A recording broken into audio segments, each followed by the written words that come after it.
Modern Doctor Who loves a big speech, especially if they can pull quotes from it to go on t-shirts, mugs and posters. But contrary to what many believe, it's not just the modern era of the show that has some truly powerful speeches. Throughout all their lives, the Doctor has had a knack for delivering an inspiring monologue at just the right moment to save the day. So with that in mind, I'm Ellie with Who Culture, here with the 10 greatest speeches in Doctor Who history. Number 10. That's what it takes to be really corrupt in the Trial of a Time Lord. Colin Baker is one of the most verbose actors to have ever played the Doctor, and while he was robbed of a heroic last act, he gets a chance to shine in his final serial. At last, the Sixth Doctor's fury and acid tongue are directed at a deserving target, the High Council of the Time Lords. This was the final script written by legendary Doctor Who writer Robert Holmes, the writer most responsible for fleshing out Time Lord society as we know it. Colin Baker's thundering delivery of Holmes's words is a stirring reminder that the universe's greatest enemies are really the Time Lords themselves. Daleks, Sontarans, Cybermen, they're still in the nursery compared to us. 10 million years of absolute power. That's what it takes to be really corrupt. This has always been an underlying theme of Holmes's script since he wrote The Deadly Assassin in 1976, and a decade later he brings everything full circle. In doing so, Holmes doubles down on his reasoning for why the Doctor left Gallifrey. It was never about fearful prophecies or hybrids, it was because he'd grown tired of the stagnation and corruption of the archaic Time Lord society. Number 9. That's Who I Am, in Rose. Christopher Eccleston gets some stunning moments in his sole Doctor Who series, but nothing compares to his enigmatic, world-turning speech from Rose. So good was this moment that it was shown repeatedly on chat shows in the promotion for Doctor Who's big return in 2005. It's also a very telling speech about where the Ninth Doctor's head is at during this stage of the story. For all his talk of stupid apes and his apparent reluctance to have someone else travel with him, it's all bluster. Just look at this speech. Rose asks him who he is, and he delivers a poetic monologue about being able to feel the turn of the earth. We're falling through space, you and me, clinging to the skin of this tiny little world, and if we let go, that's who I am. Then he tells Rose to forget he even existed, but no way is that the speech you deliver to someone you don't want to see again. The Doctor wants and needs Rose with him, and he's already realised this. Everything else is a test, from their conversation about the Auton arm to the speech about the turn of the earth. It's all a test to see if she'll give up and go back to her everyday life, or take a chance and let go of the earth. Number 8. History sometimes gives us a terrible shock in The Massacre. The Massacre is a Doctor Who historical tragedy on multiple levels. Firstly, it depicts the lead up to horrific sectarian violence in 16th century France, and secondly, the serial is completely lost from the BBC archives. Audio recordings and telesnaps still exist, so thankfully we can still get a sense of Hartnell's phenomenal soliloquy about why the Doctor cannot intervene in historical tragedy, and his lamentation over the companions that have left him.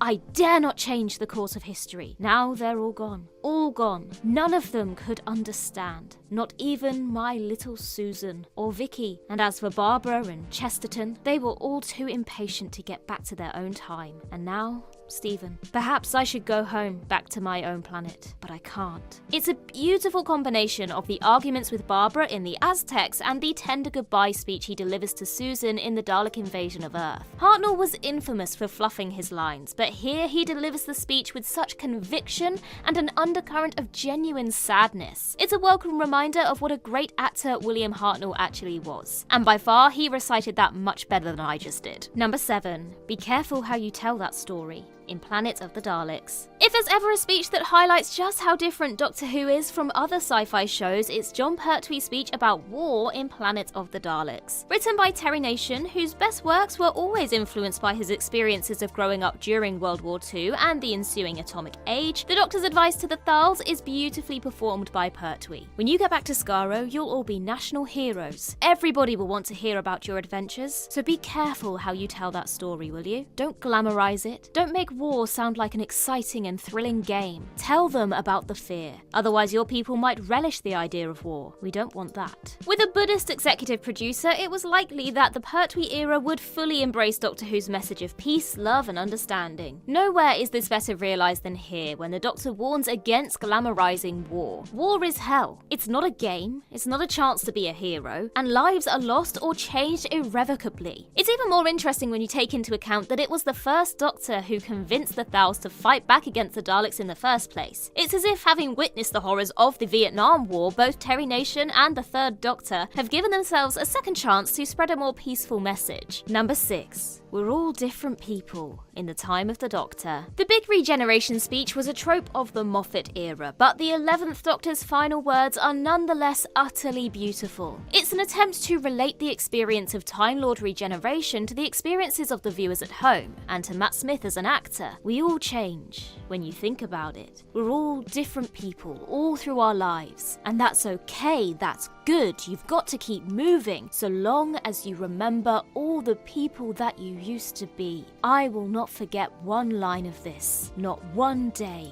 I swear. I will always remember when the Doctor was me.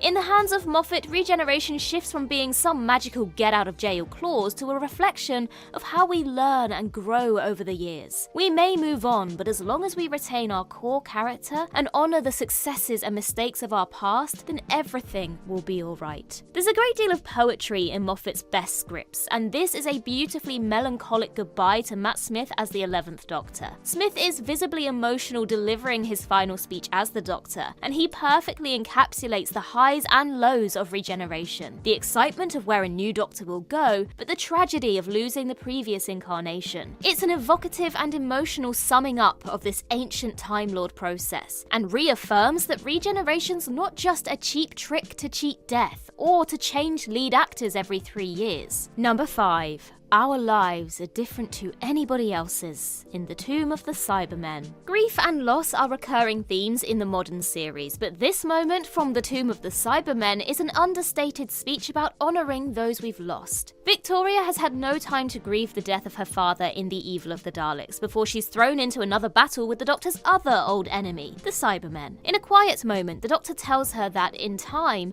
her memories of her father's death will be replaced by those of happier times. He reveals that, despite being so ancient, he himself can still remember his family when he wants to. It's a reminder that, rather than forgetting those we've lost, they're always there in our minds. However, in travelling with the Doctor, Victoria can build new memories and move on with her life. The Doctor's description of travelling in the TARDIS is also beautifully evocative. Nobody in the universe can do what we're doing. It's a surprising emotional beat in a story about cold logic and waking Cybermen that also honours the loss of a key character. I mean, it's more than poor Adric got. Number 4. This is a scale model of war in the Zygon inversion. Everybody loves the Doctor's anti-war speech in the Zygon inversion. It's an acting masterclass from Peter Capaldi, who goes from righteous anger to sarcastic game show posturing to a tearful plea for empathy. In building on the same dilemma from the Day of the Doctor, writers Peter Harness and Stephen Moffat reveal that the Time War still casts a long shadow across the Doctor's lives. They may have saved Gallifrey and ended the Time War, but they still did many unspeakable things as the War Doctor. I fought in a bigger war than you will ever know. I did worse things than you could ever imagine, and when I close my eyes, I hear more screams than anyone could ever be able to count. And you know what you do with all that pain? Shall I tell you where you put it? You hold it tight till it burns your hand, and you say this: no one else will ever have to live like this. No one else will ever have to feel this pain. Not on my watch. So the Doctor uses that pain and trauma to convince humans and Zygons to reach an understanding and avert genocide. The Doctor makes some excellent points about how ultimately all wars boil down to negotiation, so why not cut out the horrors in the middle? Viewed at the present moment, this speech may seem overly optimistic, but the Doctor wouldn't be the Doctor without retaining that hopeful optimism about humanity. Number 3. Every great decision creates ripples in remembrance of the Daleks. The Doctor discussing the cultural impact of taking sugar in his tea as a metaphor for destroying Skaro taps into the core of what makes Doctor Who so great. Is there anything more Doctor Who than contemplating using an ancient Gallifreyan weapon to destroy the planet of the Daleks in a London cafe? That combination of the everyday and huge galactic consequences has been key to the show's appeal since the start, so it's fitting to feature this scene during the show's 25th anniversary year. Every great decision creates ripples, like a huge boulder dropped into a lake. The ripples merge, rebound off the banks in unforeseeable ways. The heavier the decision, the larger the waves, the more uncertain the consequences. consequences. McCoy's doctor is someone who is aware of his responsibility to the web of time, but who also knows how to manipulate it for his own ends. This speech is a perfect summation of this doctor's character and of the character as a whole. They're someone who would be quite content to sit down and have a cup of tea and a chat, but they can't sit idly by while terrifying threats and injustice face the galaxy. Number 2. Do I have the right in Genesis of the Daleks? Tom Baker is rarely better than he is in Genesis of the Daleks, bringing a level of gravitas that would be chipped away in his subsequent seasons. The moment of realization when he acknowledges that he'd be no better than the Daleks if he destroyed them is wonderfully understated. Most sci-fi heroes wouldn't think twice about destroying their arch-enemies once and for all, and that's why the Doctor is no ordinary hero. Instead of detonating the Daleks in the crib, the Doctor ponders the impact of a universe without a threat on that scale. Some things could be better with the Daleks. Many future worlds will become allies just because of their fear of the Daleks. If someone who knew the future pointed out a child to you and told you that that child would grow up totally evil, to be a ruthless dictator who would destroy millions of lives, could you then kill that child? Is the universe better with the Daleks in it? A common foe to unite against, a warning to planets across the galaxy not to let fear and hatred consume them and turn them into unthinking killing machines? Genesis of the Daleks is Terry Nation taking his Nazi allegory to its inevitable conclusion, putting a Doctor Who spin on the ethical debate about whether a time traveller could or should execute Hitler as a child. It's a fascinating philosophical debate played out on Tea Time TV on a Saturday night. There's truly no other show like Doctor Who. Number 1. Where I stand